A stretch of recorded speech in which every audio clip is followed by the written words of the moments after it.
La rose, c'est une des reines des fleurs dans les jardins. Donc un jardin sans rose, il manque l'essentiel, quoi. C'est magnifique une rose comme ça. Pour moi, c'est somptueux. Nous sommes dans le midi de la France, à l'approche de l'été, quand les jardins sont en pleine floraison. Valérie est une passionnée de cette fleur qu'elle a plantée chez elle par centaines. Rose à l'ancienne, rose en buisson, rosier grimpant, rosier liane ou encore rose sauvage. La rose se décline chez elle sous toutes ses couleurs. Voilà, celle-là. Ici, tu vois, tu peux prendre celle-là aussi. Ces roses, Valérie les soigne elle-même. Leur entretien est assez simple pour tout jardinier amateur. Si on taille bien, il y a d'autant plus de roses. Si on taille mal, on n'aura pas de fleurs l'année prochaine. Valérie s'attache à transmettre sa passion à sa fille Marie. J'apprends avec ma maman, regarde. J'aime bien faire ça avec ma maman. Cette fleur du bonheur est cultivée dans le monde entier depuis la nuit des temps. Ce que l'on sait moins, c'est que la plupart des roses vendues aujourd'hui ont été créées de toutes pièces par de véritables alchimistes. Jean-Pierre Guillot est l'un de ces inventeurs de roses.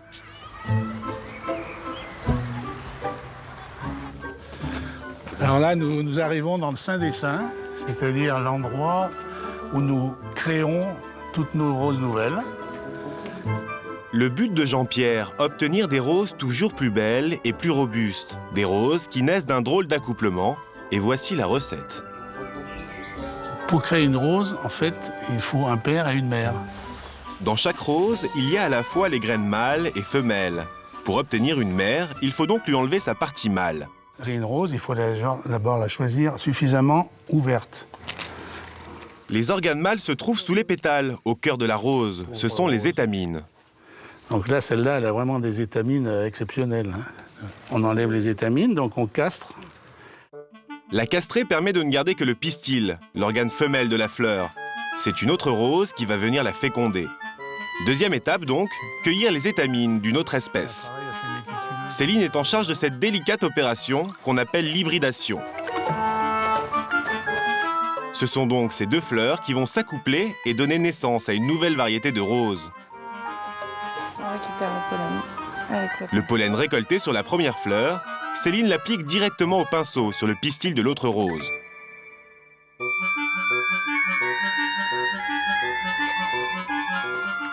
Étape suivante, la plus longue, observer la croissance des bébés nés de cet accouplement surprenant.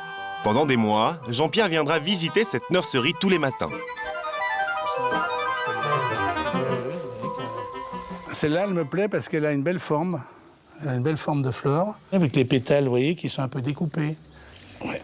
Encore 2 années de sélection impitoyable pour obtenir au final la bonne rose. Une rose aux couleurs originales qui fleurit plusieurs fois par an, comme toute rose moderne, mais qui garde de la rose ancienne le charme et surtout le parfum. Ah, c'est fabuleux. C'est terrible, ça passe pour nous. Première chose que vous faites lorsque vous cueillez une rose, vous la portez à votre nez. Donc, la rose, elle doit sentir. Donc, c'est vraiment la recherche que l'on effectue ici dans nos serres et à l'extérieur. Parce qu'on veut que la rose retrouve tout le parfum, tout son lustre d'antan et tout le parfum qu'elle avait auparavant. Vous aussi, vous pouvez tenter de créer votre rose. Il suffit de les planter dans votre jardin, côte à côte, et si tout va bien, la nature fera son travail. Avec son arôme si particulier, la rose est à la base de nombreux parfums. Dans les environs de Grasse, capitale mondiale de la parfumerie, elle est cultivée par champs entiers. Nous sommes chez Michel, une ancienne institutrice qui a repris à son compte la culture familiale de roses. C'est un petit geste très précis, un petit coup de poignet qui permet de ne pas avoir à tirer sur le bouquet de mai, parce que ça s'appelle un bouquet de mai, l'ensemble des fleurs en grappe comme ça. À la saison de la cueillette, Michel est aidé par des bénévoles qui viennent ici avant tout pour le plaisir. Vous entendez le petit tac, comme c'est joli, c'est de la musique. Michel travaille de façon artisanale, impossible d'utiliser les machines. Tabliers et corbeilles sont les seuls outils. Les méthodes sont restées celles de ses grands-parents. Je sniffe.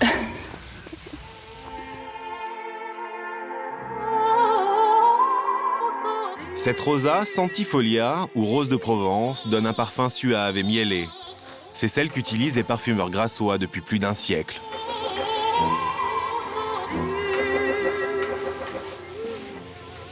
La rose, quand elle est mise en tas comme ça, a tendance à chauffer. Donc si votre rose chauffe, le parfum s'évapore.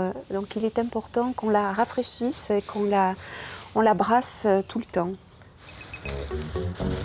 Étape suivante, la distillation dans un alambic en cuivre. Utiliser de l'eau sans solvant permet à Michel d'être labellisé bio. Là, sur l'appareil, on va poser ce que l'on appelle un col de cygne, qui est la partie haute de l'alambic. Le mélange va être chauffé pendant 7 à 8 heures. La vapeur dégagée emporte avec elle le parfum de la rose et se condense pour donner 2 substances. De l'eau florale, un arôme pour les cosmétiques, et puis le véritable nectar des roses. La partie huile essentielle, qui est la partie qui va surnager au-dessus de l'eau florale, qui est l'huile essentielle de rose. Un précieux nectar, car il faudra encore recueillir de grandes quantités de roses. Avec une corbeille comme celle-ci, on n'obtient qu'une seule goutte de concentré. Bientôt, ces roses entreront dans la composition des plus luxueux parfums.